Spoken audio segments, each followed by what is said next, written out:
Okay.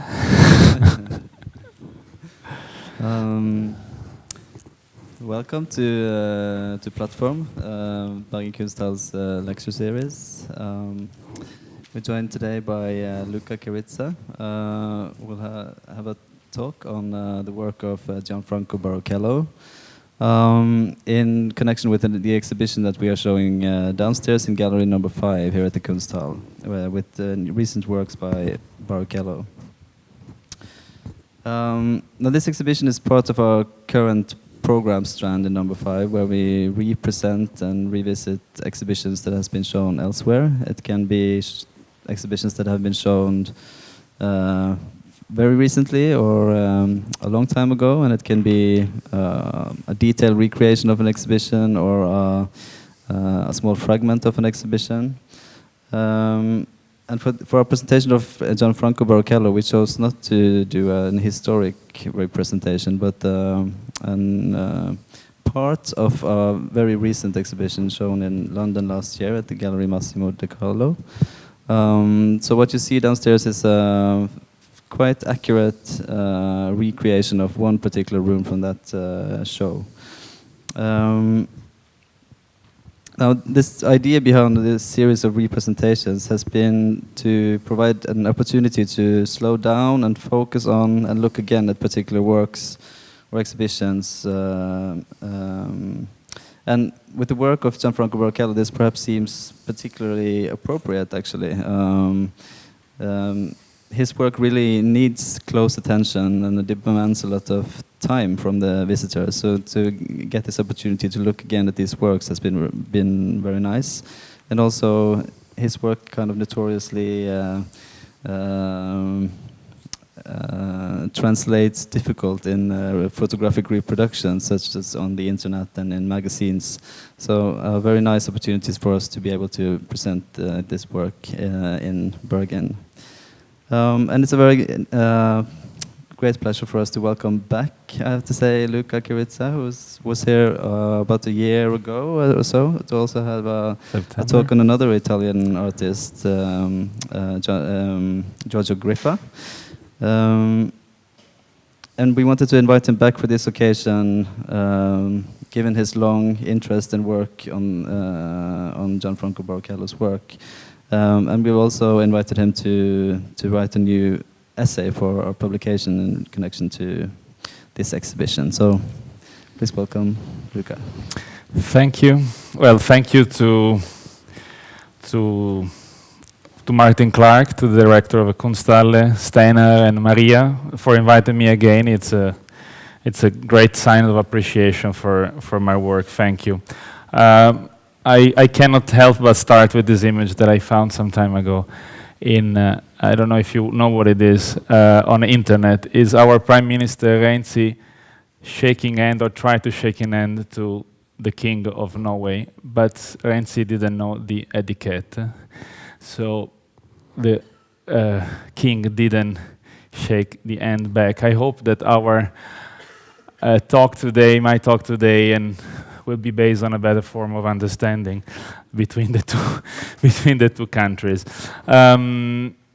Yes, the title is the same title of my essay that was published in the publication, but don't worry, I didn't come all the way from Berlin via Oslo to just read aloud my text to you. But of course, the text is a starting point.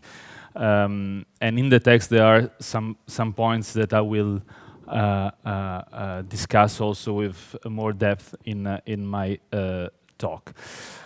The talk is basically based on 3 assumptions, main points. The first claim I want to make and therefore discuss is that the painting of Gianfranco Baruchello is a peculiar form of cartography.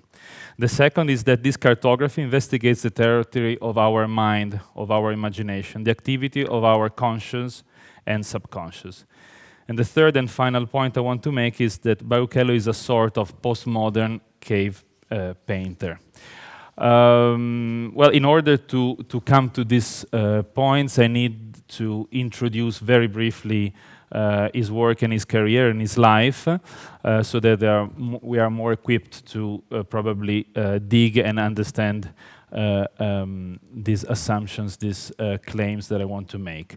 As you probably know now, for the people who saw the exhibition, Baruchello is a self-taught artist that grew up in Italy during the fascist epoch, during fascist time, in the industrial town of Livorno in Tuscany. He was born in 1924, so he's now he's going to be in September, I think, 93.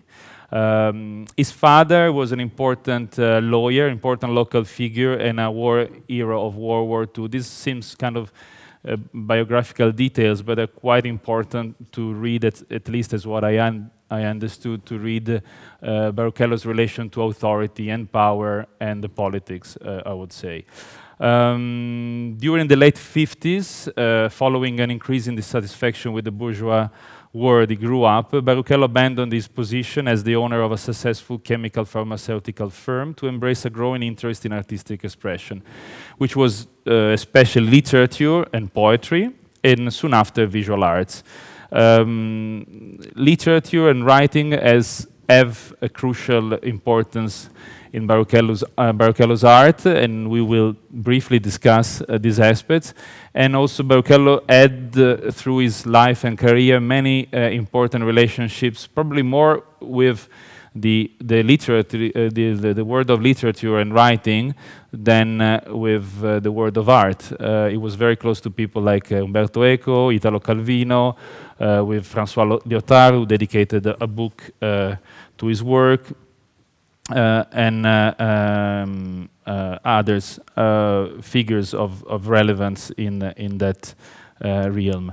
So the early artistic steps of Baruchello are not, let's say, characterized by a linear progression. We will see how in the first years he moves in kind of different direction, but of course with formally diverse results, but they were gravitating around recurring problems that we can sum in: first, the relation between the verbal and the visual; second, the confrontation with authority and power; third, the dialectic between what is useful and useless, valued and unvalued; and fourth, between the role of inner, mental, and outer social political narrative forms in the constructions of the self.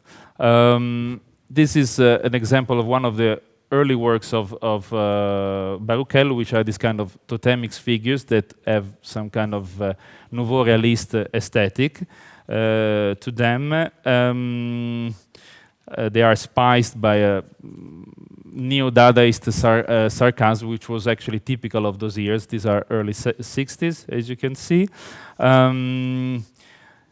And soon after, in the same years, actually, that's exactly my point. In the same years, there is a coexistence of different kind of works, like he's moving in different directions, looking for his somehow more mature and peculiar vocabulary. And speaking of vocabulary, this is an important early painting called Primo Alfabeto, first alphabet, or early alphabet. Is an important work because somehow, well, for two reasons especially. The first is the recurring to the monochrome or the white surface. We can see in the same years he does a few of these artworks, where basically he presents a sort of a visual alphabet.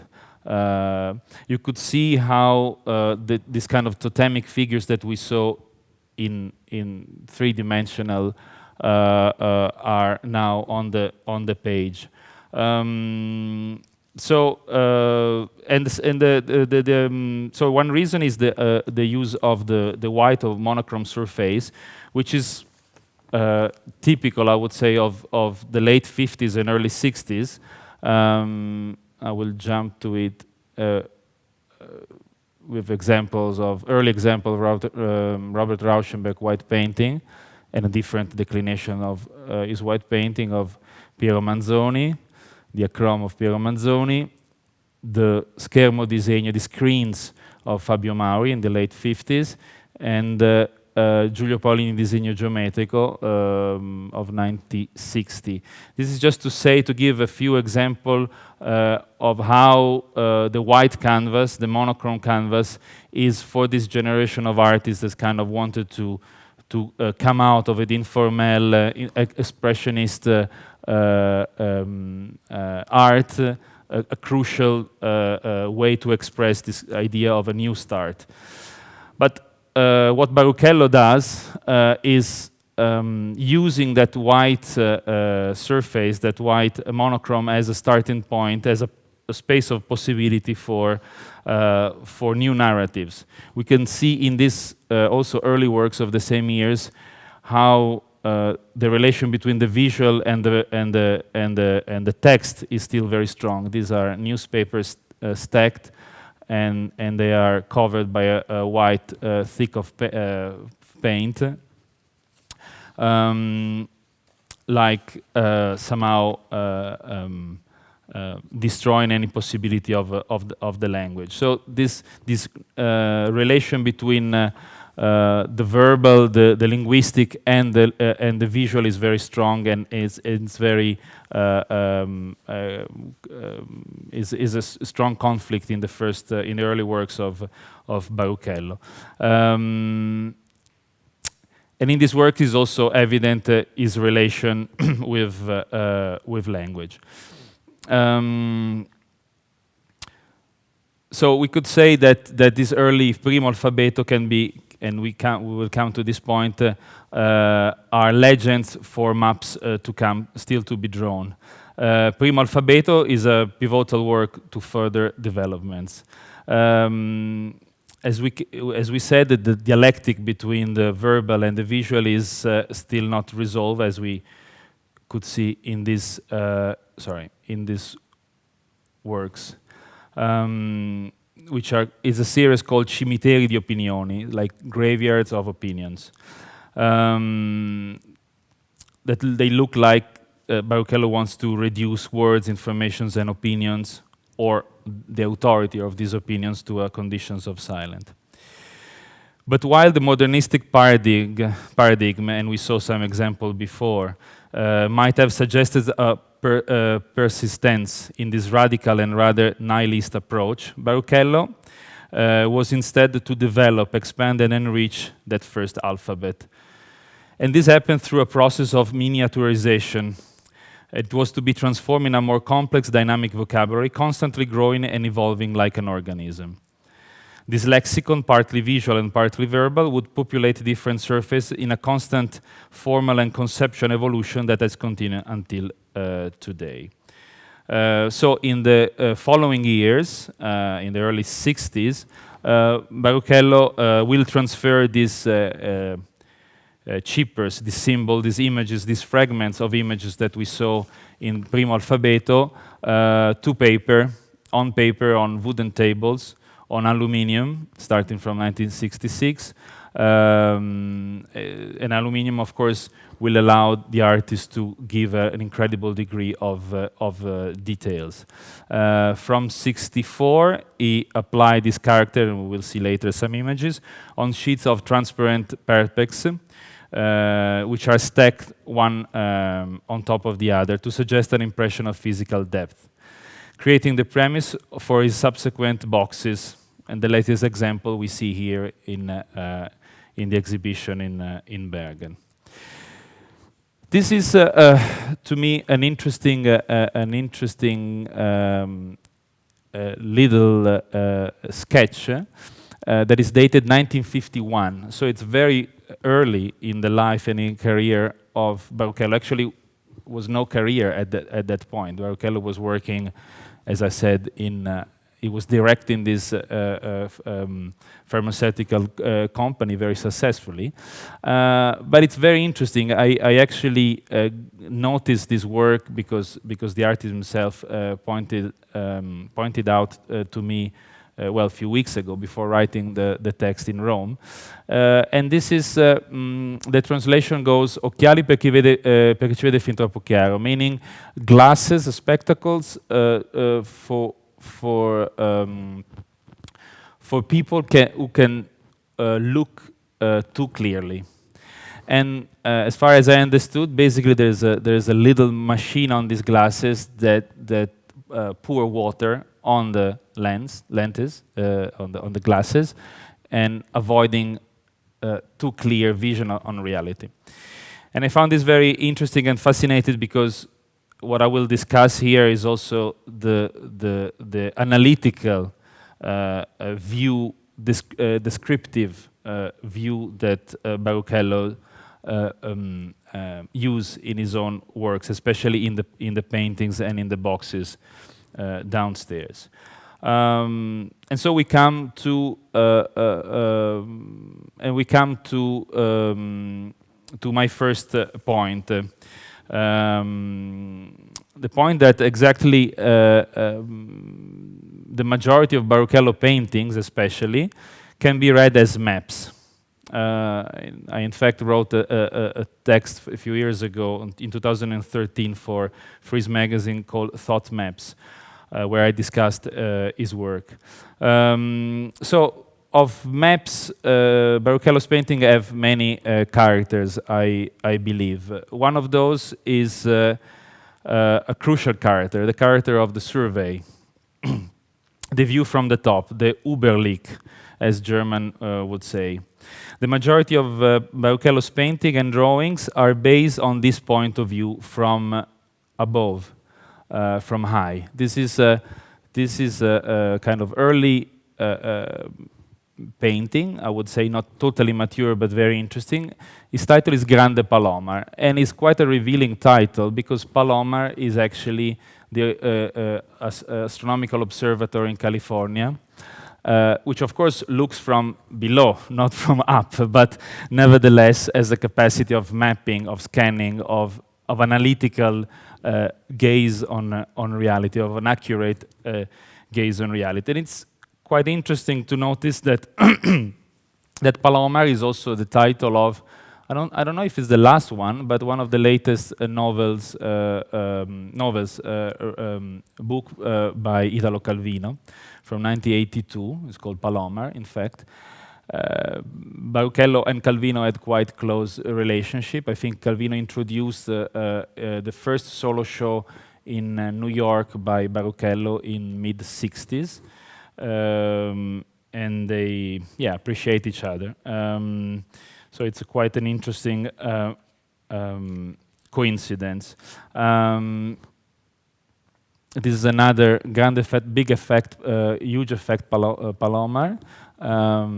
This is a detail, and in detail, of course, this could be read also as a sexual organ,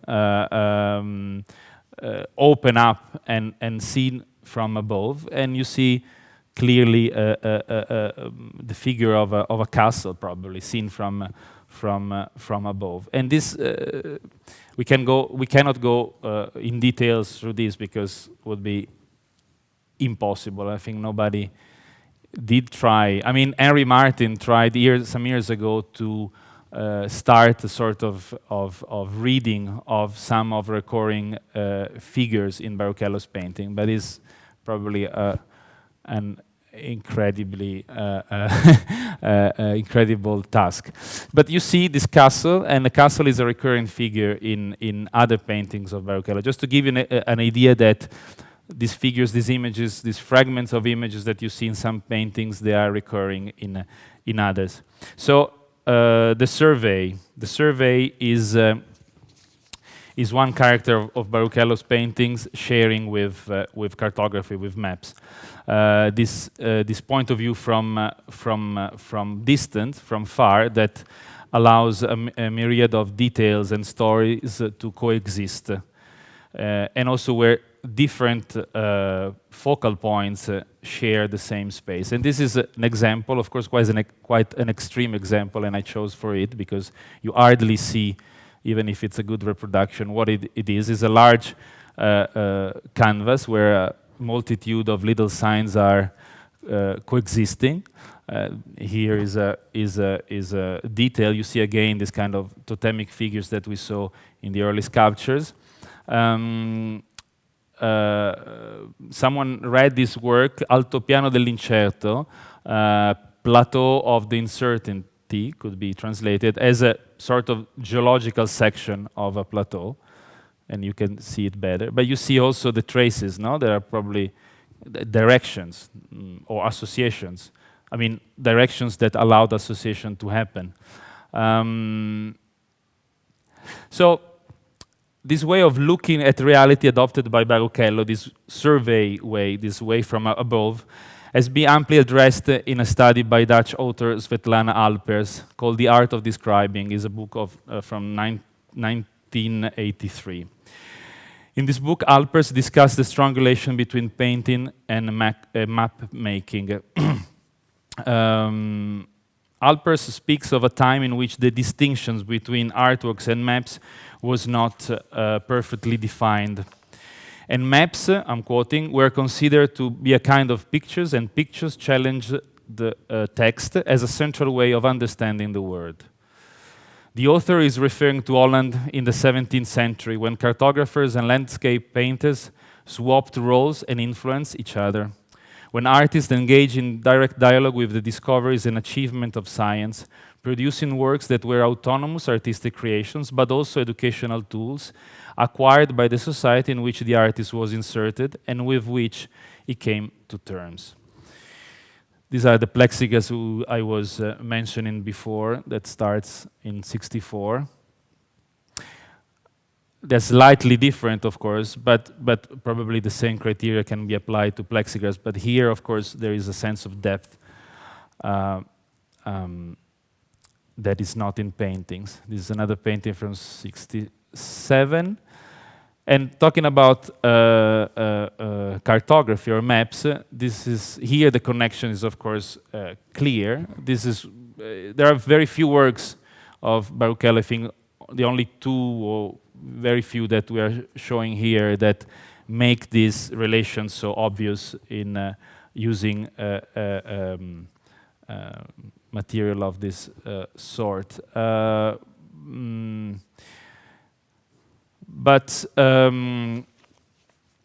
So, okay, coming back to Svetlana Alpers and the Dutch culture, which I think is an important reference for Baruchello's work. With the Dutch culture of this period, in modes of previously unknown scientific rigor and refinement, the word itself, I'm quoting again, is put on view. And it is put on view by maps and paintings. By maps that have the allure and a look of paintings, and by paintings that are cartographic in their conception. Following the lead of the Flemish and German painters of the 16th century, the Dutch granted importance and dignity to the natural landscape as a subject of art, not only as a pretext or context for other subjects, as of course was happening in the majority of Italian paintings in a Renaissance, in the Italian tradition. Artists like Jan van Gooyen, Albert Cuyp, Salomon, and Jacob van Ruysdael, and only in a limited part of the activity, Rembrandt and Vermeer, removed painting from the mystique of history and time, displaying it as a poor image. Of course, the socioeconomic context of Holland, their early colonial expeditions and trades facilitated and made the maps necessary somehow. So, of course, it's an expression of a society and a politics of the time.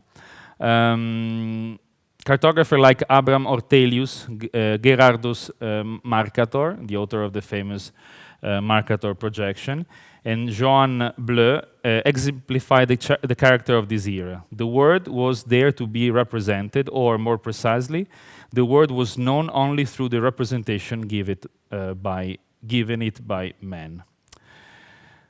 A map of Nicolaas Vischer, which shows the Netherlands, can be seen in The Art of Painting by Jan Vermeer, which you see here.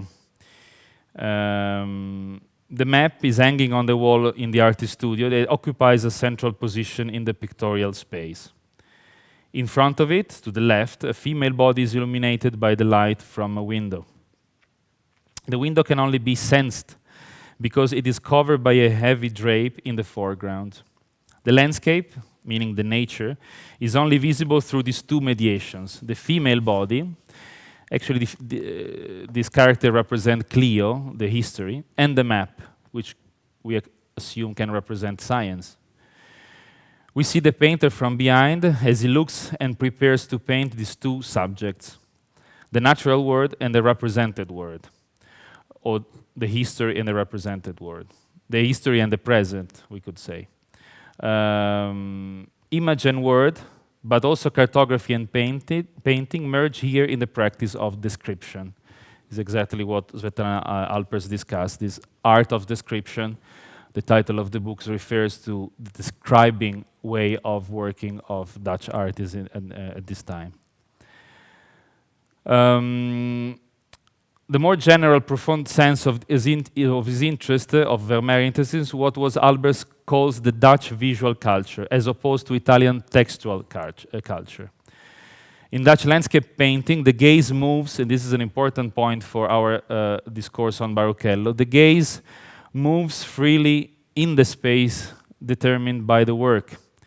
It does not stick to one favored vantage point, nor it is aimed toward one preferential view, the vanishing point of Alberti and Italian Renaissance painting of perspective.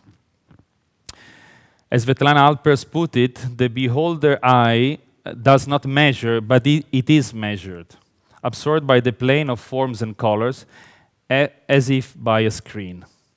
The whole world, or at least the portion of it represented in the painting, is a space where the eye is detached and can move freely. All vantage points are equally valid, subjectivity is eliminated.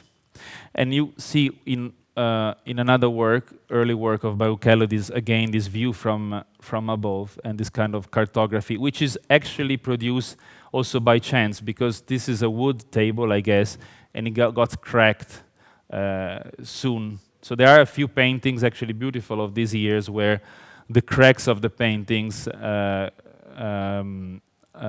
create a sort of cartography, or involuntary cartography, and then other signs, minuscule signs are drawn by the artist. An interesting detail talking about authority and power and politics that are recurring, another important theme in Baruchello's view on reality, is that this building that you see here is the so-called altare della patria, the altar to the patria is the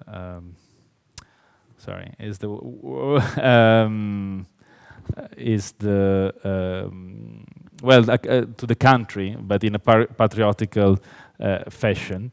Actually is in Rome. Is actually an ugly building built up during 19th century by the Italian monarchy, and it's still, I would say, destroyed the whole area where it's placed in Rome.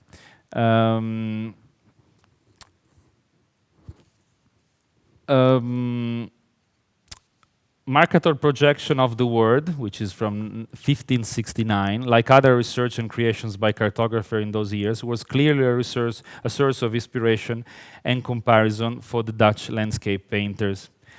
A painting from the 17th century, like the view of Amsterdam that you see by Jan Micker, bears out the thesis of Alpers and the influence of cartography on painting in the Netherlands at the time. It is indeed a view of Amsterdam, but from an impossible vantage point, impossible for the human eye, a so-called bird eye view. Now, to us, of course, is very familiar, thanks not only to satellites from the late 60s, but thanks to drones that, for a very small amount of money, can give us the possibility to look, to delocalize our gaze, our eye. Of course, anything of this was at the time where Baruchello was doing his first maps. Even the satellite, I guess, were not. The first image, as you know, of the Earth is from 1968, I guess, from the Apollo exposition, or 1969. The first time that we see ourselves, we see the world from outside. So this is not the case in the early 60s. So, and we see here one paintings again from the 60s where this sort of cartographic attitude is of Baruchello is more clear, and you can see even better in details. Of course, there is something also of organic, no, like something seeing through microscope, I would say, like cells moving, you know, a lot of activity, but again seen from above. So this sort of delocalized eye, this idea of the eye that it's forced to travel nomadically, is what I believe Baruchello shares with this tradition of painting and cartography that Svetlana Alpers discuss in her book. So yeah, it can be Baruchello's work can be inscribed in this tradition. But which kind of maps does Baruchello produce? What do they represent and describe? Here I'm adding an example of what is probably the oldest map found in northern Italy. You see, these are, I think these are houses. Again, a view from the top and flat. So the question is, what this map represent, if these are maps, and which kind of subject they have. Well, first of all, I would like to remember you that I think it's important to notice that these early these works are from early 60s by Baruchello.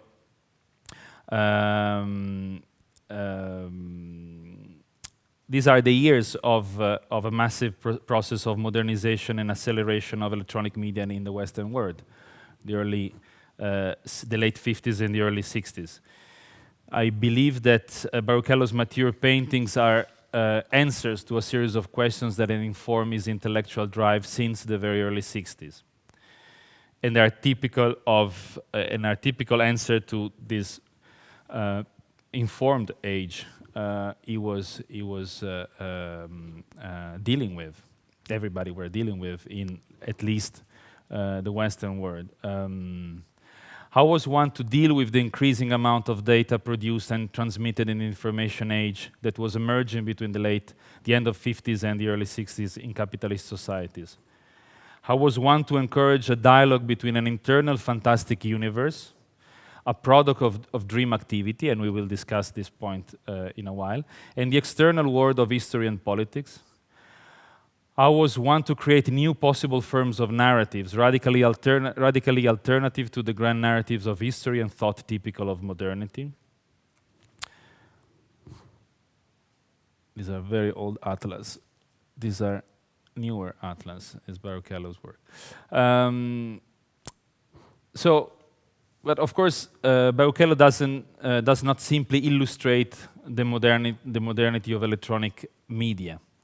He mythologized history and stories. The subjects and characters of Baruchello's paintings, drawings, and boxes are in fact subjected to a process of fable making. It's the artist himself admitting that. In his work, basically all the works, but probably in the 60s and 70s more clearly, the dimension of the politics, the current history, the news, and the internal dreamlike activity merge and collide and hybridize strongly. It's a universe where high and low culture change sides constantly. that questioning hierarchies of history, politics, and culture. I like to think that Baruchello's work somehow represent the chaos of this collision between an internal activity, a dreamlike activity, and the world outside, and the association between these elements are part of his paintings. So somehow chaos is accepted, but of course is regulated through a practice that is also very, very slow, as you can imagine. It takes quite, I think, he recently told me it might take 1 week, 2 weeks to do one painting. In this case, actually, the images are also produced by little collage. Through the years, the style changes also, as you could see also in the show downstairs. In this case, I think many of these images that you see are collage from magazines. And but what is for sure strong is this, as the artist himself said, is the epic tale of imagination that counts. So history, you could see, and stories are leveled. Anachronistic events are fused to create an entirely new version of the past. The grand narratives, the authoritarian character of the education he was exposed to during the fascist regime and by the paternal figure, any linearity of history and storytelling are now reduced to fragments. They navigate, this is again an old atlas, but I found interesting even the formal juxtaposition. You can see here how these fragments navigate in a multi-centered and anti-hierarchical space. There's no perspective. Everything kind of coexists as looked from above. There are of course groups, as you can see, areas of where elements are associated somehow through links through chains, but they somehow coexist. There's no hierarchies. And again, this is a detail. I would say that the great systems, the grand systems of modernity, the grand narratives of the Western world are reduced in Baruchello's painting in a fine dust of micro-histories. Macro-histories, by the way, is a concept labeled by an Italian historian, Carlo Ginzburg, in the 80s, I guess. So typical of a sort of postmodern way of looking at reality, but it's interesting to see how Baruchello somehow anticipates that culture climate. So yeah, we could say that is a sort of postmodern, modernist narration ante litteram, and it's not by coincidence that François Lyotard, one of the, of course, major philosopher of postmodernity, dedicated an essay to Baruchello book in the late 80s, I think. So, and here we have, well, at least glimpse of, if not a complete understanding, but at least a visual glimpse of his relation to history and to the present. Here in a more kind of cartoonish style, which is recurring in Baruchello's work. We could say Baruchello, of course, was in New York in the early '60s, and he was well aware, of course, of pop art. With a joke, we could say, with a kind of a joke, we could say that while Liechtenstein is enlarging a cartoon, Baruchello is minimizing them. But of course, it is a completely different way of dealing with images, while pop artists, of course, turn them into synthetic forms. Baruchello works on the multitude of details and fragments. Another reason to think that Baruchello paintings are a peculiar form of mapping and is the way that we look at, or I believe we should look at his paintings. And basically, we are continuing what we said before with using the Palomar painting as an example.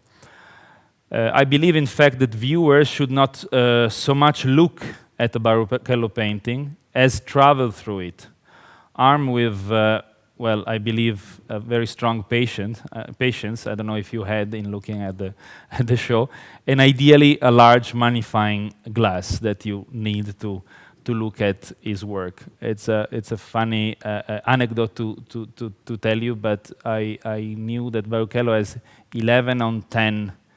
How do you say, on his side. So somehow he looks at things that, he can look things that we cannot look, and it's quite clear in his work, even now, turning 93. Again, like landscape painters of the 17th century, Baruchello invites the viewer to look into the pictorial space, to traverse it with the eyes, to become part of it. Marcel Duchamp, who met Baruchello in 1962 and was soon to become a sort of mentor and surely a supporter of his work, observed that his works should be viewed, and I'm quoting Duchamp, from close up over the course of an hour. And it's quite an interesting observation if you think, and it's a very accurate one. Baruchello paintings cannot in fact be embraced and consumed in the time of just one look. It's not really an artist for Instagram, or actually for maybe for details. Yes, is actually working very well, but not to see the entire. I mean, in my text, and I won't discuss this here. I discuss how this way of looking at this work might be regarded as, if not political, even critical way to deal with consumption and production. And I find this position very interesting. This long time of observation they ask to the viewer to. So Baruchello's paintings cannot be embraced and consumed in the time of just one look. They require the audience's active participation, both physically and mentally. It is necessary to get close to this microscopic world, made of a myriad of informations and fragments, to allow the eye to wander in different directions across its surface, seeking out details and connections. The artist certainly challenges the viewers, inviting them inside the pictorial space, encouraging them to find the right focus in front of his paintings, but ultimately frustrating their desire for comprehensible and linear stories. It's quite a perverse game Baruchello is playing with the viewer, which leads us, the viewer, to a sort of vertigo. At least I often feel this when I see his paintings for a long time. You kind of diesel, not only physically, but mentally, I would say. There's a sense of nausea, I would say, even, which mix, of course, with a sense of curiosity and adventure, like which is typical of every exploration. In fact, Baruchello does not deny the pleasure of exploration. He denies the pleasure of possession. If by possession we mean the possession of a superficial gaze, of looking at things quickly. In the viewer's attempt to perceive Baruchello's narratives and images, something is always missing, and we saw it before in some other example. While the entire picture is perceived, the details are not, or details are registered, but the overall map is missed. Baruchello's work is not an art for a far-sighted person, or for a viewer in a rush. It is an art to be experienced live, at its best, as a tireless wanderer in the labyrinth of semiotics. And about semiotics, Umberto Eco wrote something interesting, interpreting his work in a certain way. And yeah, Baruchello and Eco had, Eco is another important figure for Baruchello, and they had interesting dialogues and relationship. And well, you might see it as quite an extreme comparison, but I find quite interesting. Going back, of course, to Flemish art. This is a bit before, of course, of Vermeer and the cartographers we showed. But I think there is a same sense in this famous work by Bosch, same sense of looking at as much as possible to the all, to the totality, to look at a scene where different things are happening at the same time, with an incredible curiosity for details. And we can see here, which I don't see so different from Baruchello's curiosity in even kind of surrealistic imaginary that, of course, the relation with dream-like activity, of course, in Baruchello in a more abstract way. And this, speaking about Duchamp, this is a plexiglass from 1965 where you see the face of Duchamp and details where we cannot read even if in this good image. But again, you could see the direction somehow, or the profile of the face and words, and we come to this point to the relation between the visual and the text in his work and in map making. But another point I want to make is quickly is another way of, let's say, another character of this of Baruchello's maps that is somehow very updated, is very contemporary. Almost 40 years ago, the French writer Gilbert Lescaut wrote about Baruchello. Adventures are offered for the eye and for the senses, for princes and vagabonds alike. There is no longer a center, there are no longer boundaries, nor a path to guide you. Each one of us must lose ourselves before finding ourselves again. Each one of us must discover our own itinerary. And I find quite interesting to read these words in the context of our internet age. Somehow Baruchello, unlinearity and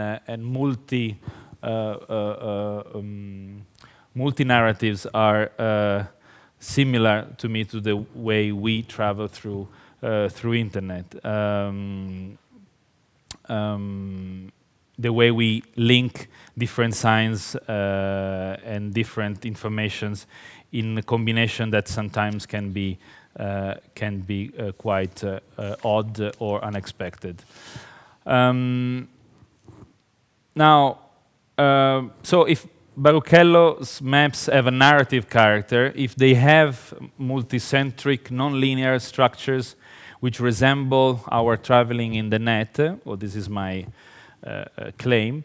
On the other side, they not only narrate of modern mythologies or the mythologies of history and news that we saw in some, especially in works of the 60s and the 70s, but actually not only. The artist himself described these works as representing the process of thought, the space of the mind, the hypothalamic activity. As it evident in works as Interiority Complex, which is a work downstairs, I think, or actually Murmur, which is the head, cat head, white, that you see downstairs, which is a recent work, but similar works he did already in the mid-60s. There is actually an Interiority Complex work dated 1964. Baruchello operates a sort of incision, as if to draw the cartography of the multiple associations of man's mental and fantastic activity. This is Interiority Complex, not very too white actually, but more visible probably here. If the Mercator projection creates a planisphere and turns something three-dimensional, I mean the globe, in something two-dimensional, Baruchello turns our brain, we could say, flat and visualize possible mental activities. A Flemish painter of the Baroque age might paint a map imagining a bird's eye view, but with similar meticulousness, Baruchello depicts what can be defined as a neurogeography. Baruchello's paintings are exploration of these physical processes of our brain, the itineraries of our thoughts and mental association.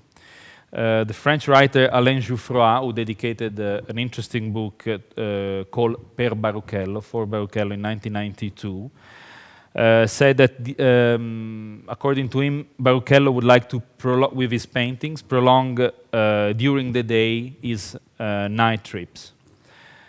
So if Baruchello is a cartographer, then the territory he is interested to describe and map is the unknown territory of our mind, which is never ending. Well, it actually probably was more unknown when he started to paint in the 60s, but nowadays we have probably a much better understanding of brain activity. I'm not certainly an expert of the field, but would be interesting to get deep into that one day about the mental maps. By the way, if you think also how a writer like James Ballard, starting from the 60s, British writer James Ballard, believed that the new science fiction should have been about what is here and not what is up there in the sky, because the planets were already discovered. So it's more interesting, it's more fascinating what is in our brain, Ballard was stating.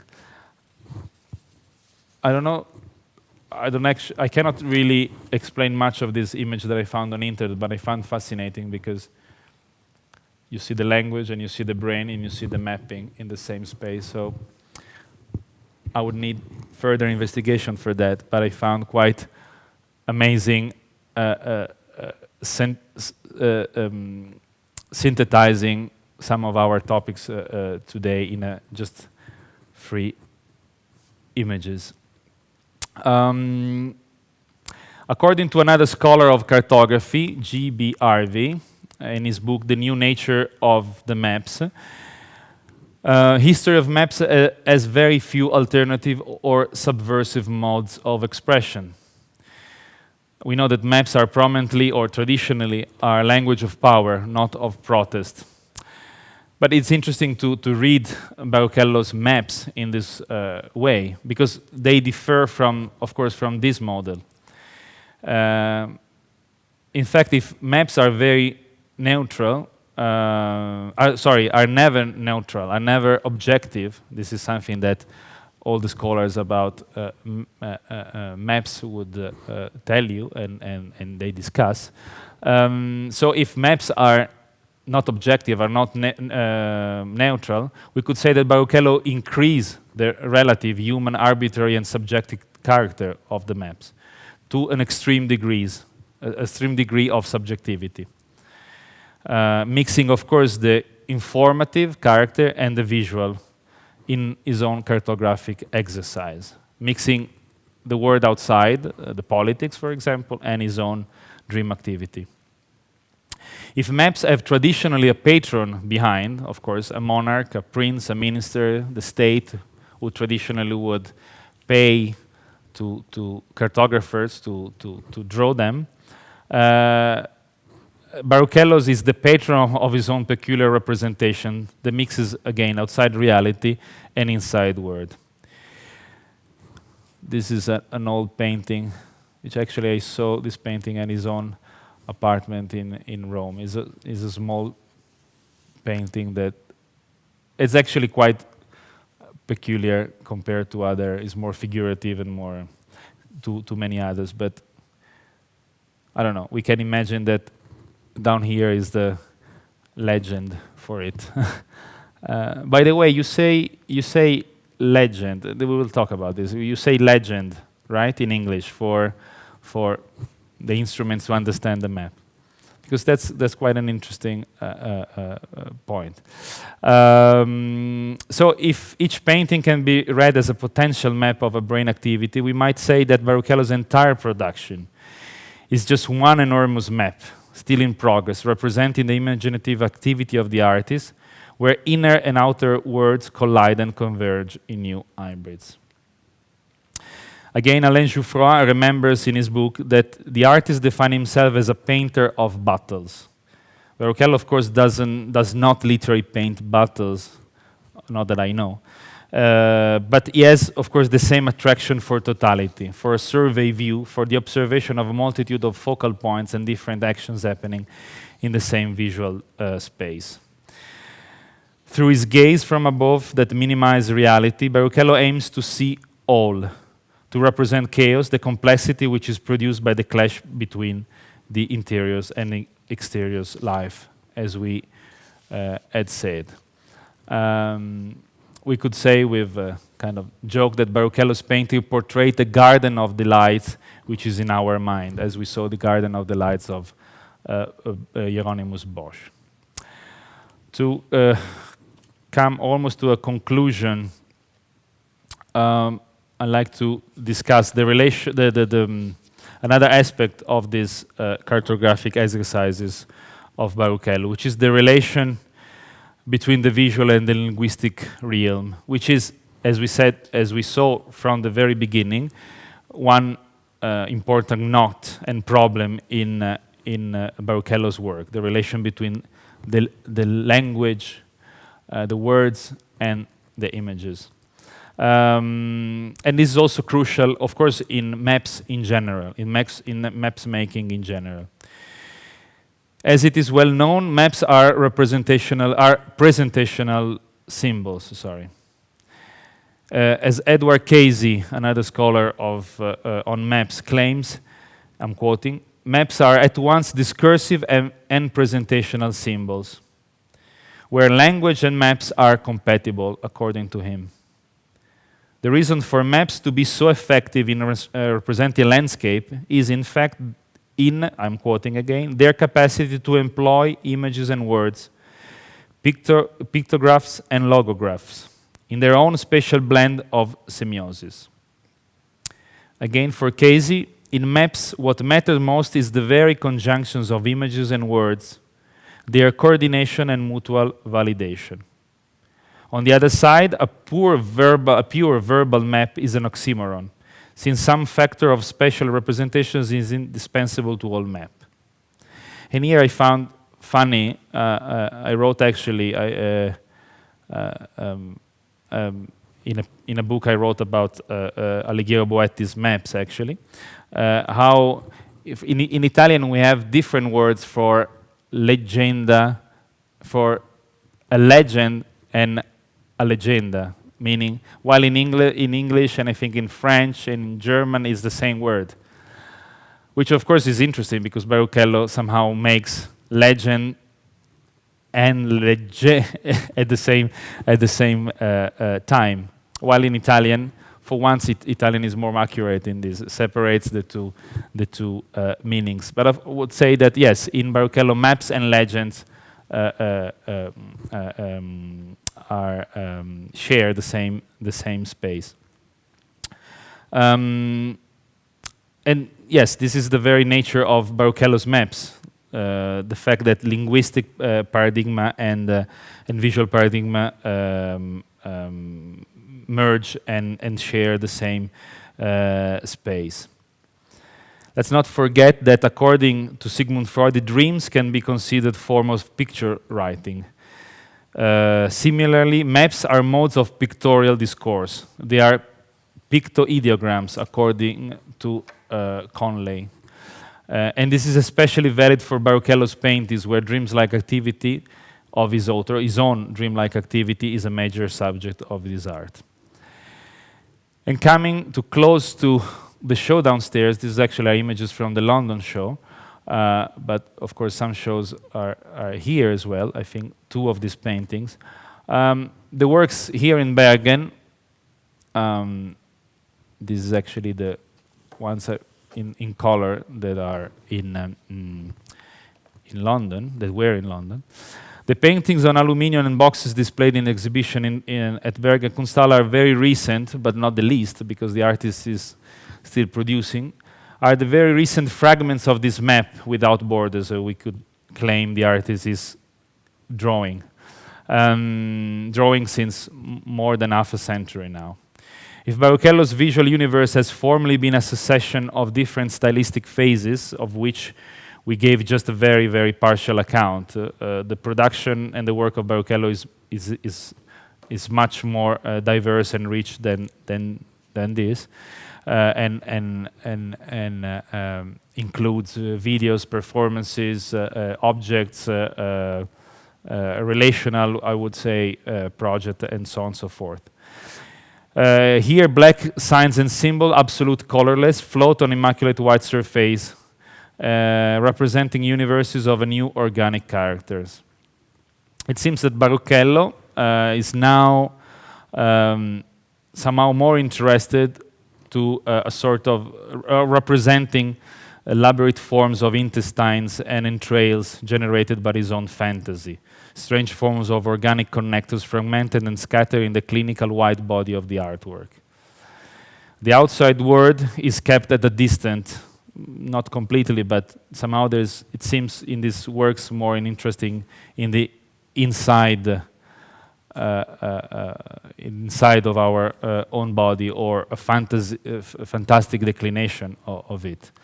The use of black and white permits the sense of vision to focus particularly on the forms and lines of the lines that today occupy all the different surfaces of the boxes, the transparent facades included, as design spread out over all possible spaces, infecting, I would say, the entire organism of the artistic body. And this is clear in this detail. It's the first time that Baruchello draws or paints on all the sides of these boxes. That starts, as we could say, already in the 60s, and on the transparent surface, on the glass. And we come here to my last point, very briefly, which we probably need a larger discussion, but that starts from again, Marcel Duchamp, and the way some works by Marcel Duchamp are read by Brian O'Doherty, the artist and writer that is most known for his collection of essays Inside the White Cube, where he discussed the gallery space especially, and the politics of a gallery space. Here again are some details of the boxes that you can see downstairs. So Inside the White Cube, Brian O'Doherty wrote, "Boxing up the space, or spacing up the box, is part of the central formal theme of Duchamp's art, containment / inside / outside. From his angle, he scattered artifacts aligned to into a rough schema. Is the box a container of ideas, a surrogate of a head? And the windows, doorways, and apertures, the channels of the senses? The two lock into fairly convincing metaphors." And Brian O'Doherty is referring to these famous exhibitions of Duchamp, the Sack of Coal of 1938 in New York, and again in New York, the famous Mile of String. In both exhibitions, actually, Duchamp, in this case, Duchamp worked as actually was the curator of exhibition, which leads to another thoughts how his gesture is somehow passive-aggressive, I would say, like not really presenting a work, but disturbing the works of the other artists with these strings, or probably commenting upon the aging, the fast aging of the art that is on the panels, like these were spiders. But yes, if we and here Duchamp is using the ceiling to present his own work, the ceiling that somehow was never really a space used in a gallery space. So starting from this assumption, this reading of O'Doherty, the transformation of the box in the exhibition space is one of Duchamp's formal notes. and the box exhibition space a surrogate of the head as a container of ideas. Then, if this is valid, Baruchello's boxes, painted on each side with a proliferation of icons and signs, as is here in Bergen, can be read as an exhibition space in miniature. And at the same time, as an abstract form of the mind, a possible pictorial space. As a cave painter of a postmodern age, Baruchello leaves a multitude of signs on the walls of the brain equal the cave, equal the exhibition space, equal the box. So I like to think of these transparent boxes here in Bergen as a self-contained, reduced form of caves, and the exhibition space at the same time that represent the activity inside the artist's brain, and activity which is still continuing. Thanks a lot. Thank you.